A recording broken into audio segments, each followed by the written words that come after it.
So we're gonna place bait points in this sort of situation. I'd probably put 6 or 8 bait points. More is better. It's retrievable within a bait station. If you put too many, it's not a bad thing. So we can put a bait point under there, nice and secure against there.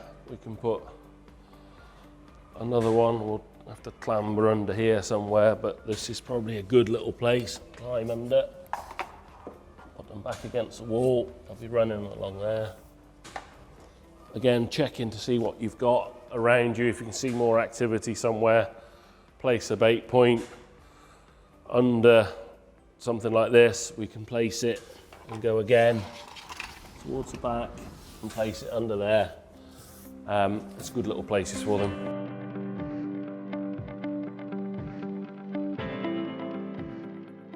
So we're going to do some burrow baiting. We've got 100 grams of Harmonix rodent bait here.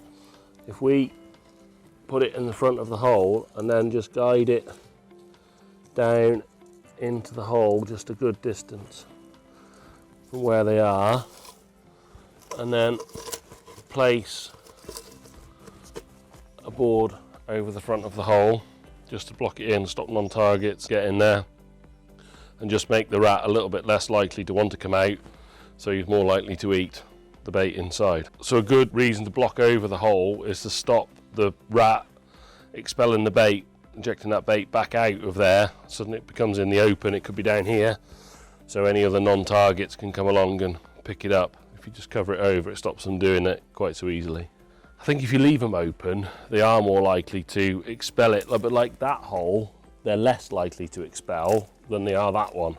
Because he's more vertical, it's harder for them to chuck it back up. If you put it down that one, they're less likely to chuck it back out. So this bait point, now we've put it here, needs checking daily at least, just to check that nothing has been expelled and nothing has happened. Obviously, if you find any dead rodents, you need to pick those up, and any spilled bait, either put it back down the hole or retrieve it and take it away. And then what you've got gone, you need to replenish that bait. So if it's gone within, say, a day and you've put 100 grams, you can double that up to 200 grams if they're still feeding. But just bear in mind, day 2 you'll have the stop feeding effect, so they will stop feeding. You just need to keep a little bit of bait there then for the younger rats to come up to. Existing hedgerow that's probably got activity in it. We've got activity down here. We've already got the perfect tunnel, this piece of tin we can lift. We know they're happy with it. We know they will use this area. So if we position that under there, it's a perfect run. They're happy with it. It's already in their environment.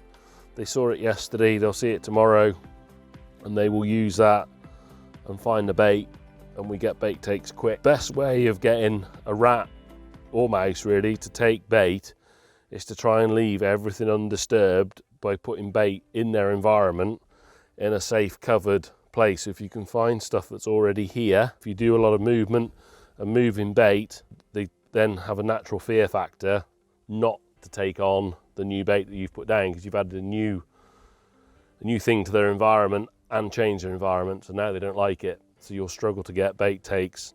And we've got a bit more natural coverage there, haven't we, to produce the tunnel we want, like that. We've got a good place. They'll come through in here and run along there. And that intake, it looks like there's been quite a lot of rat activity round and down in there.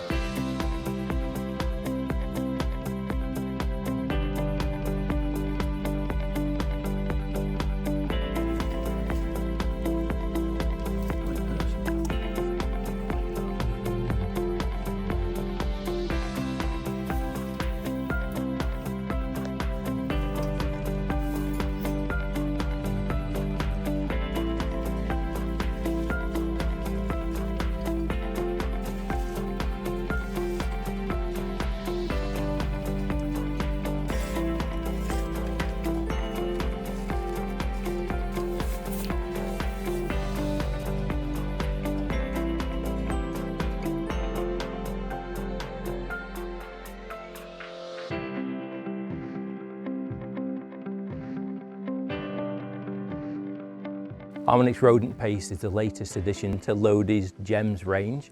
It contains a new active called cholecalciferol with a new mode of action. It allows quicker control of rodents on the farm. It uses less bait of up to 50% and quick control. I hope you found those videos useful. Please refer to the Lodi UK website for further information. Always follow crew guidance when using rodenticides. Please use them safely and follow the label on the packs at all times.